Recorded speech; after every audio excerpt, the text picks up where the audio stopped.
Good morning, guys. It's day 715 of taking an ice bath every single day. It's minus 8 degrees Celsius out here this morning. The water temperature is an anachronistic 1 degree Celsius. We're going to do 3 minutes in the ice bath this morning. And like always, my friends, it's going to be a good day.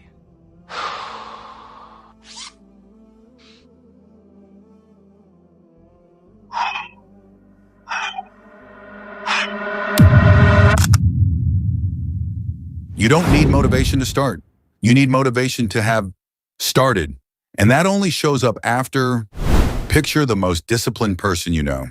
You probably imagine someone who feels like working more than you do. Like they wake up wanting it. They don't. The difference was never the feeling. It was that they stopped waiting for it. Problem you, and you don't want to fix it. I just went 101 miles. And that last 31 miles was something that I can't even describe to people. And she's like, we gotta get you to the hospital. And I just said, just shut up and let me enjoy this pain. Every time you've told yourself, I'll start when I feel ready, you were following a rule nobody actually follows. Not the people you admire. But here's the part almost nobody says out loud. Motivation isn't the cause of action. It's the result of it. You don't feel ready? Then move.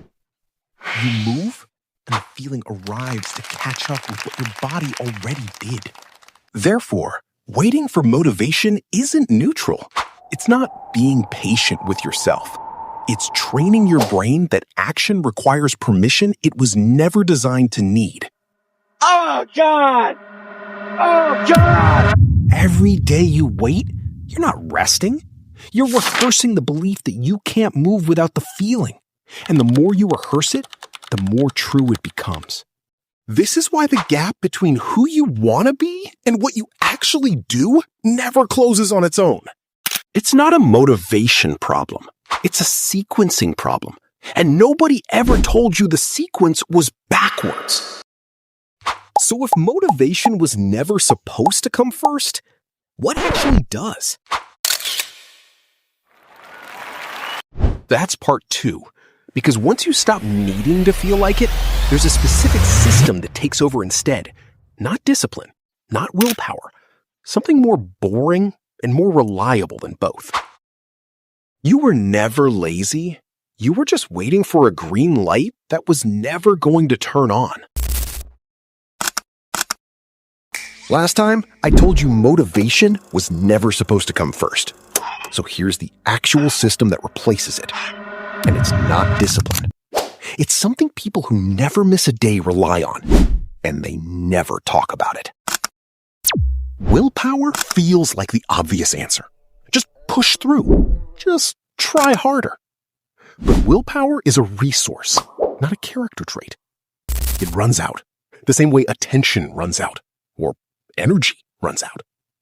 By 8 p.m., the version of you who swore he'd hit the gym is not the same version who made that promise at 7 a.m.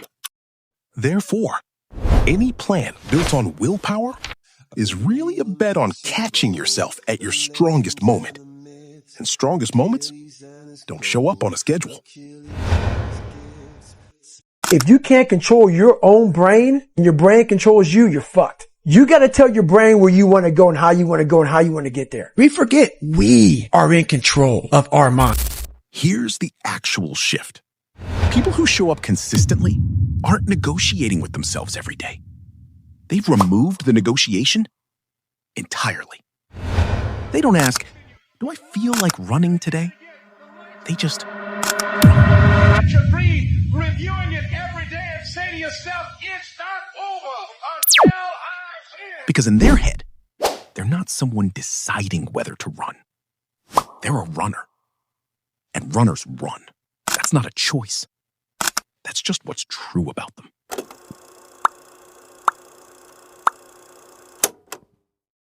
For 3 years, a guy I'll call Sam tried to build a writing habit. He wanted to finish 1 page a day. No exceptions. But every night, motivation just didn't show up, and the page stayed blank. Then he stopped asking, Do I feel like writing? He just opened the document. Nothing else.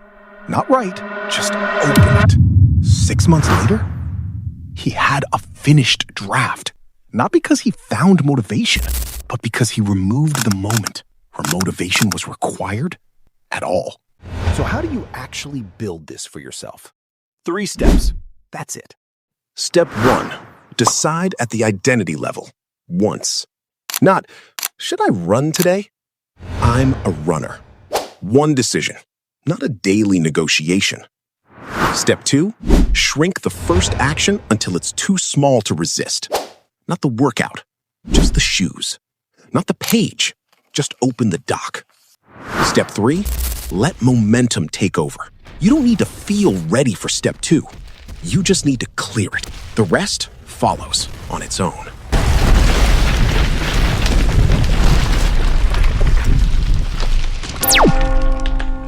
So no, you were never lazy. You were running a system that needed a feeling to show up before you were allowed to move. Change the system. The feeling was never the point. Some days, you'll still feel nothing. Show up anyway. That's the system, working exactly as it should. But there's something nobody tells you. Everyone who commits to this system fails at it, at least once. The difference was never whether they failed. It was what they told themselves right after. One missed day is not the end of the system. But the real danger was never the missed day itself. It's the sentence you say to yourself afterward.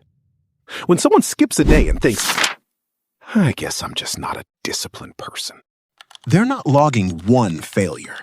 They're erasing every piece of proof they built before it.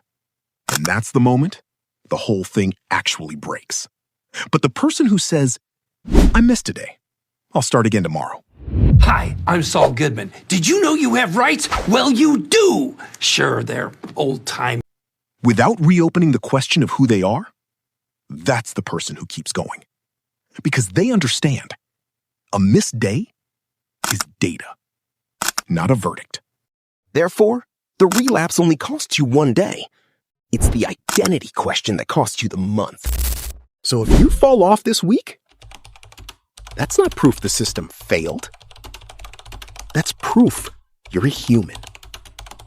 Pick the small step back up tomorrow. That's the entire response. Required.